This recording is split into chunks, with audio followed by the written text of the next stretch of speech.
ನಾವು ಮತ್ತು R D Patil ಕಾಲೇಜಿನ ಪ್ರಾಚಾರ್ಯರು ಹಾಗೂ ಶ್ರೀ ಪದ್ಮರಾಜ್ ಮಹಿಳಾ ಸ್ವತಂತ್ರ ಕಲಾ ವಾಣಿಜ್ಯ ಹಾಗೂ ವಿಜ್ಞಾನ ಪದವಿ ಪೂರ್ವ ಕಾಲೇಜಿನ ಸಿಂಧಿಗೆ ಇಬ್ಬರು ಜಂಟಿಯಾಗಿ ನಾವು ಪತ್ರಿಕಾಗೋಷ್ಠಿಯನ್ನು ಕರೆದಂಥ ಮುಖ್ಯ ಉದ್ದೇಶ ಅಂತಂದರೆ ಈ ವರ್ಷ ಈ ಶೈಕ್ಷಣಿಕ 2025-26ನೇ ಇಸ್ವಿಯಲ್ಲಿ ಈ ದ್ವಿತೀಯ PUC ವಾರ್ಷಿಕ ಪರೀಕ್ಷೆಯಲ್ಲಿ ನಮ್ಮ ವಿದ್ಯಾರ್ಥಿನಿಯರ ಸಾಧನೆಯ ಬಗ್ಗೆ ತಮ್ಮ ಮುಂದೆ ಹಂಚಿಕೊಳ್ಳಲಿಕ್ಕೆ ನನಗೆ ಬಹಳಷ್ಟು ಸಂತೋಷ ಅನಿಸ್ತದೆ.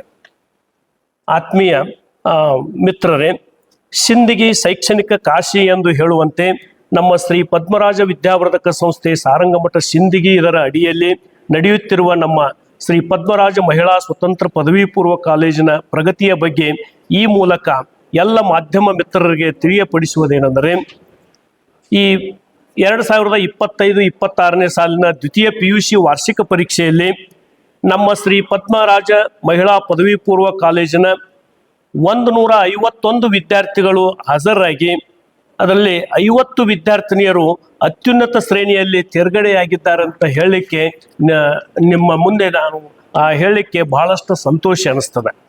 ಇನ್ನು ಇದರ ಜೊತೆಯಾಗಿ ವಿಜಯಪುರ ಜಿಲ್ಲೆಗೆ ಕಲಾ ವಿಭಾಗದಲ್ಲಿ 4ನೇ ಸ್ಥಾನವನ್ನು ನಮ್ಮ ಮಹಾವಿದ್ಯಾಲಯದ ಕುಮಾರಿ ಮಾಯಮ್ಮ ಮಲ್ಕಪ್ಪ ಪೂಜಾರಿ ಅವರು 589 ಮಾರ್ಕ್ಸ್ಗಳನ್ನು ಪಡೆದಿದ್ದಾರೆ.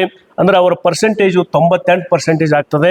ಅದೇ ರೀತಿ ಈ ವಿಜಯಪುರ ಜಿಲ್ಲೆಗೆ 6ನೇ ಸ್ಥಾನವನ್ನು ಪಡೆದಿರ್ತಕ್ಕಂಥ ಕುಮಾರಿ ರಕ್ಷಿತಾ ತಳವಾರ್ ಅವರು 587 ಮಾರ್ಕ್ಸನ್ನು ಪಡೆದಿದ್ದಾರೆ ಮತ್ತು ಅವರ ಪರ್ಸೆಂಟೇಜು 97.8 ಆಗ್ತದೆ. ಅದೇ ರೀತಿ ಇನ್ನೂ ಒಂದು ರ್ಯಾಂಕ್ ಬಂದಿದೆ. ವಿಜಯಪುರ ಜಿಲ್ಲೆಗೆ 7ನೇ ಸ್ಥಾನವನ್ನು ಕುಮಾರಿ ಸಾವಿತ್ರಿ ಕುಂಬಾರ್ ಅವಳು 586 ಮಾರ್ಕ್ಸ್ಗಳನ್ನು ಪಡೆದಿದ್ದು ಅವರ ಪರ್ಸೆಂಟೇಜು 97.6% ಪಡೆಯುವ ಮೂಲಕ ನಮ್ಮ ಸಂಸ್ಥೆಯ ಹಾಗೂ ನಮ್ಮ ಈ ಪದ್ಮರಾಜ ಮಹಿಳಾ ಪದವಿ ಪೂರ್ವ ಕಾಲೇಜ್ ಅದ ಕೀರ್ತಿಯನ್ನು ಹೆಚ್ಚಿಸಿದ್ದಾರೆ ಅಂತ ಹೇಳಲಿಕ್ಕೆ ನನಗೆ ಅತಿ ಸಂತೋಷ ಅನಿಸ್ತದೆ.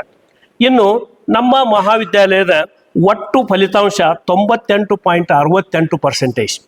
ಅಂದರೆ ನಮ್ಮ ಮಹಾವಿದ್ಯಾಲಯದಲ್ಲಿ 151 ಹುಡುಗರು ಈ ಮೊನ್ನೆ ನಡೆದಂಥ ಪರೀಕ್ಷೆ ಅದರಲ್ಲಿ ಅಟೆಂಡ್ ಆಗಿದ್ದರು. ಅದರಲ್ಲಿ 149 ವಿದ್ಯಾರ್ಥಿಗಳು ಪಾಸ್ ಆಗಿದ್ದಾರೆ. ಅಂದರೆ 151 ವಿದ್ಯಾರ್ಥಿಗಳಲ್ಲಿ 149 ವಿದ್ಯಾರ್ಥಿಗಳು ಪಾಸ್ ಆಗಿದ್ದಾರೆ. ಅದಕ್ಕಾಗಿ ನಮ್ಮ ಮಹಾವಿದ್ಯಾಲಯದ ಒಟ್ಟು ಫಲಿತಾಂಶ 98.68%. ಇನ್ನು ವಿಭಾಗವಾರು ನಿಮಗೆ ಹೇಳಬೇಕು ಅಂತಂದರೆ ಈ ಕಲಾ ವಿಭಾಗದಲ್ಲಿ 98% ಆಗಿದೆ. ವಾಣಿಜ್ಯ ಮತ್ತು ವಿಜ್ಞಾನ ವಿಭಾಗದಲ್ಲಿ 100ಕ್ಕೆ 100ರಷ್ಟು ಫಲಿತಾಂಶ ಆಗಿದೆ ಅಂತ ಹೇಳಲಿಕ್ಕೆ ನನಗೆ ಈ ಸಂದರ್ಭದಲ್ಲಿ ಬಹಳಷ್ಟು ಸಂತೋಷ ಅನಿಸ್ತದೆ. ಇನ್ನು ನಮ್ಮ ಕಾಲೇಜಿನ ಇನ್ನೊಂದು ಹೆಮ್ಮೆಯ ವಿಷಯ ಅಂತಂದ್ರೆ, ನಮ್ಮ ಕಾಲೇಜ್ದಲ್ಲಿ ಭೂಗೋಳಶಾಸ್ತ್ರ ವಿಷಯ ಯೂಶುವಲ್ ಆಗಿ ನಮ್ಮ ಜಿಲ್ಲೆಯಲ್ಲಿ ಕೆಲವೇ ಒಂದು 3-4 ಕಾಲೇಜುಗಳಲ್ಲಿ ಮಾತ್ರ ಇದೆ. ನಮ್ಮ ಮಹಾವಿದ್ಯಾಲಯದಲ್ಲಿ ಭೂಗೋಳಶಾಸ್ತ್ರದಲ್ಲಿ 11 ವಿದ್ಯಾರ್ಥಿಗಳು 100ಕ್ಕೆ 100 ಮಾರ್ಕ್ಸನ್ನು ತೆಗೆದುಕೊಂಡಿದ್ದಾರಂತ ಹೇಳಲಿಕ್ಕೆ ನನಗೆ ಬಹಳಷ್ಟು ಹೆಮ್ಮೆ ಅನಿಸ್ತದೆ. ಇನ್ನು ಕನ್ನಡ ಇನ್ನು ಶಿಕ್ಷಣ ಶಾಸ್ತ್ರದಲ್ಲಿ 4 ವಿದ್ಯಾರ್ಥಿಗಳು, ಕನ್ನಡದಲ್ಲಿ 2 ವಿದ್ಯಾರ್ಥಿನಿಯರು, ಇತಿಹಾಸದಲ್ಲಿ ಓರ್ವ ವಿದ್ಯಾರ್ಥಿನಿ, ಲೆಕ್ಕಶಾಸ್ತ್ರದಲ್ಲಿ ಓರ್ವ ವಿದ್ಯಾರ್ಥಿನಿ ಹಾಗೂ ವ್ಯವಹಾರ ಅಧ್ಯಯನದಲ್ಲಿ 2 ವಿದ್ಯಾರ್ಥಿನಿಯರು 100ಕ್ಕೆ 100ರಷ್ಟು ಅಂಕಗಳನ್ನು ಪಡೆದು ನಮ್ಮ ಮಹಾವಿದ್ಯಾಲಯದ ಕೀರ್ತಿಯನ್ನು ಅತ್ಯುನ್ನತಕ್ಕೆ ಎತ್ತರಿಸಿದ್ದಾರೆ ಅಂತ ಹೇಳಲಿಕ್ಕೆ ಈ ಸಂದರ್ಭದಲ್ಲಿ ನನಗೆ ಹೆಮ್ಮೆ ಅನಿಸ್ತದೆ. ವಿಭಾಗವಾರ ಪ್ರಥಮ, ದ್ವಿತೀಯ, ತೃತೀಯ ಸ್ಥಾನ ಬಂದಂಥ ವಿದ್ಯಾರ್ಥಿನಿಯರ ಹೆಸರುಗಳನ್ನು ಪ್ರಸ್ತುತಪಡಿಸಲಿಕ್ಕೆ ಇಚ್ಛೆ ಪಡ್ತೀನಿ.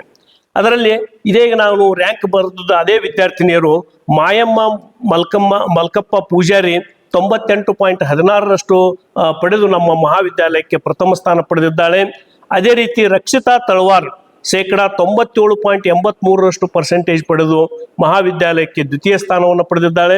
ಅದೇ ರೀತಿ ಸಾವಿತ್ರಿ ಕುಂಬಾರ್ 97.6% ಪಡೆದು ತೃತೀಯ ಸ್ಥಾನವನ್ನು ಪಡೆದಿದ್ದಾರೆ ಎಂದು ಹೇಳಲಿಕ್ಕೆ ನನಗೆ ಸಂತೋಷ ಅನಿಸ್ತದೆ. ಇನ್ನು ಅದೇ ರೀತಿ ವಾಣಿಜ್ಯ ವಿಭಾಗದಲ್ಲಿ ರಕ್ಷಿತಾ ನೀಲ್ಕಂಠ್ 567 ಮಾರ್ಕ್ಸ್ಗಳನ್ನು ತೆಗೆದುಕೊಂಡಿದ್ದಾಳೆ. ಆಕೆ ಪರ್ಸೆಂಟೇಜು 94.5. ಆಕೆ ನಮ್ಮ ಮಹಾವಿದ್ಯಾಲಯಕ್ಕೆ ವಾಣಿಜ್ಯ ವಿಭಾಗದ ವತಿಯಿಂದ ಪ್ರಥಮ ಸ್ಥಾನವನ್ನು ಪಡೆದಿದ್ದಾಳೆ. ಅದೇ ರೀತಿ ಶ್ರೀ ಕಲಬುರ್ಗಿ 94.33% ಆಗಿ 2ನೇ ಸ್ಥಾನ ಪಡೆದಿದ್ದಾಳೆ. ಅದೇ ರೀತಿ ಕುಮಸಿಗಿ ಅಂತ ವಿದ್ಯಾರ್ಥಿನಿ 92.66% ಮಾಡಿ ತೃತೀಯ ಸ್ಥಾನವನ್ನು ಪಡೆದಿದ್ದಾರೆ ಅಂತ ಹೇಳಲಿಕ್ಕೆ ನನಗೆ ಸಂತೋಷ ಅನಿಸ್ತದೆ. ಇನ್ನು ಅದೇ ರೀತಿ ವಿಜ್ಞಾನ ವಿಭಾಗದಲ್ಲಿ ನಮ್ಮ ಮಹಾವಿದ್ಯಾಲಯದಿಂದ ಶರಣಮ್ಮ 93 ಅಂದ್ರೆ 560 ಮಾರ್ಕ್ಸ್ಗಳನ್ನು ತೆಗೆದುಕೊಂಡು 93.33% ಪಡೆದು ನಮ್ಮ ಈ ಪದ್ಮರಾಜ ಮಹಿಳಾ ಪದವಿ ಪೂರ್ವ ಮಹಾವಿದ್ಯಾಲಯದ ವಿಜ್ಞಾನ ವಿಭಾಗದಲ್ಲಿ ಪ್ರಥಮ ಸ್ಥಾನವನ್ನು ಪಡೆದಿದ್ದಾಳೆ. ಅದೇ ರೀತಿ ತೇಜಸ್ವಿನಿ ಪಾಟೀಲ್ 88.66% ಮಾಡಿ ದ್ವಿತೀಯ ಸ್ಥಾನವನ್ನು ಪಡೆದಿದ್ದಾಳೆ.